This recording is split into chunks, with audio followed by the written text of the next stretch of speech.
अस्सलाम वालेकुम, welcome to 786 Fatima's cooking में। आज हम बना रहे हैं चिकन कॉन्सो रेस्टोरेंट स्टाइल। 1 पाव के करीब हड्डी वाली चिकन ले लिए, ठीक है। चाहे तो आप बोनलेस भी शामिल कर सकते हैं। 1/4 कप से कम मैंने ये कॉर्न ले लिए, भुट्टे जो आसानी से मिल जाते हैं। ये मेरे फ्रोज़न है, मैंने इसे भिगो के दिया था। 2 खाने की चम्मच मैंने कद्दूकश की हुई गाजर ले ली। आपके पास साबुत है तो आप साबुत लेके छोटे साइज़ की 2 खाने के चम्मच ले लें।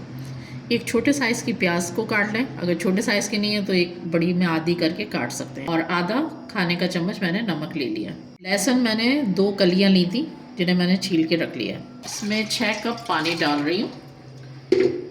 ये इस तरह के चाय के कप हैं, 6 कप डाल दिया। आप इससे ज़्यादा भी डाल सकते हैं क्योंकि पानी थोड़ा सा और भी डाला जाएगा। अब मैं इसमें ये चिकन डाल दूंगी।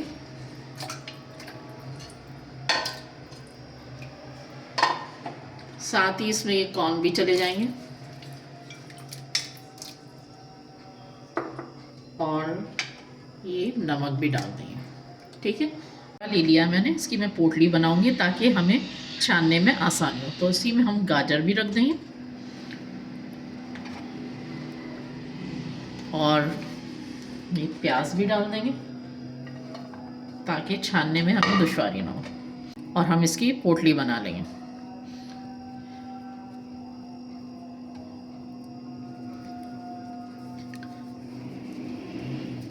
मैं इस तरह की बांध लूँगी। अगर आपसे ना बंधे तो आप धागे से भी बांध सकते हैं। ये मजबूती के साथ इसमें डल जाएगी और हम इसको अब पकने के लिए रख देंगे। तेज़ आंच पे उबाल आने तक पकाएंगे, थोड़ा चलाते भी रहेंगे। इसको हम आधा घंटा पकाएंगे, पर थोड़ा उबाल आ जाए तो फ्लेम को थोड़ा कम करके ढक्कन बंद करके पकाना है ताकि चिकन भी अच्छे से गल जाए और जो हमने इसमें गाजर, प्याज और लहसुन डाला है और कॉर्न भी, तो इसका जायका भी इसमें आ जाए। मैं अभी इसमें 1-2 कप और भी पानी डालूंगी। अब इसमें जो है उबाल आ गया है। फ्लेम तेज़ था मैंने, अब तो थोड़ा कम कर लिया है। तकरीबन पकते हुए 10 मिनट हो गए। अभी मज़ीद 20 मिनट हम इसे पकाएंगे ताकि चिकन हमारी अच्छे तरीके से इसमें गल जाए।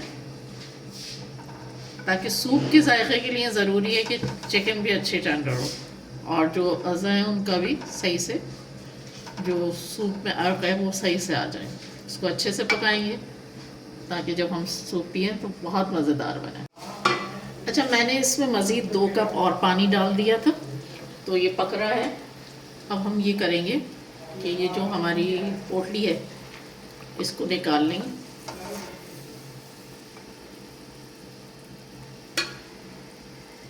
और साथ ही चिकन को निकाल लेंगे। और ये है कि चूल्हे की फ्लेम को अभी बंद कर देंगे। अब हम ये दोबारा हमने फ्लेम खोल लिया है। अब हम इसमें चिकन जो हमने निकाली थी उसके रेशे रेशे कर लिए थे वो हम इसमें डालेंगे। चिकन जो रेशा कर ली थी वो इसमें ऐड कर दिए।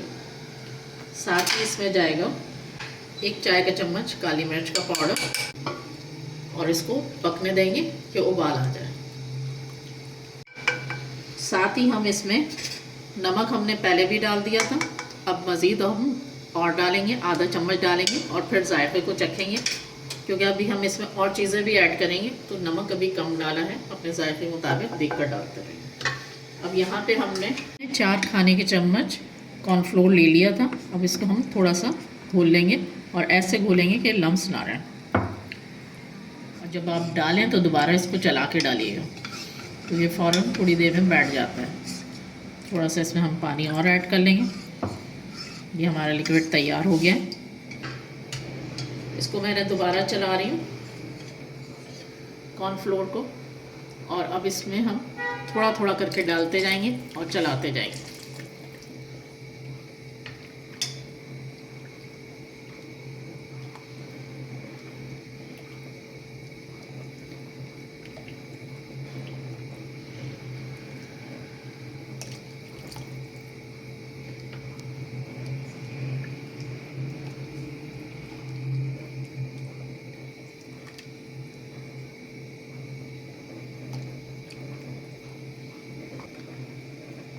थोड़ा थोड़ा चलाते रहेंगे क्योंकि अभी जब तक इसमें उबाल नहीं आएगा तो आपको हाथ चलाना ज़रूरी है।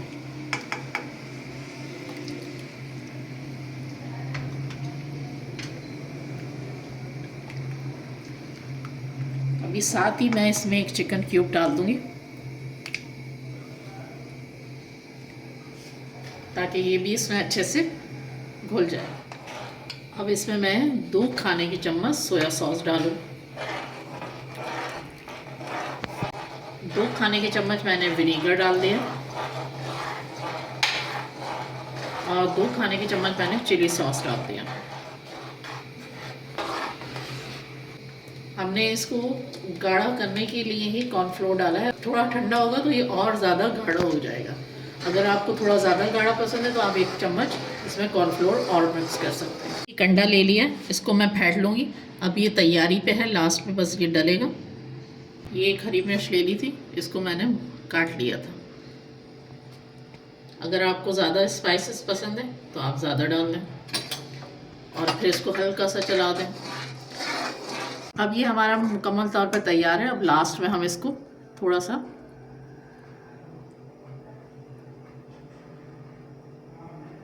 अंडा डाल देंगे और अभी थोड़ी देर इसको चलाएंगे नहीं ताकि इसकी अंडे की लेयर बन जाए।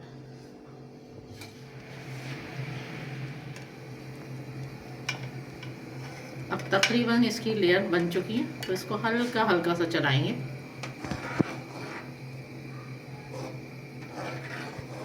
हमारा ये सूप तैयार हो गया है। अब मैं चूल्हे को बंद कर दूंगी और आप डिश आउट करते हैं तो बताते हैं। चिकन कॉर्न सूप तैयार है, मैंने इसे डिश आउट कर लिया है। मेरी ये रेसिपी आपको पसंद आए तो इसे लाइक करें, सब्सक्राइब करें और बेल आइकन को प्रेस करना हरगिज़ ना भूलें।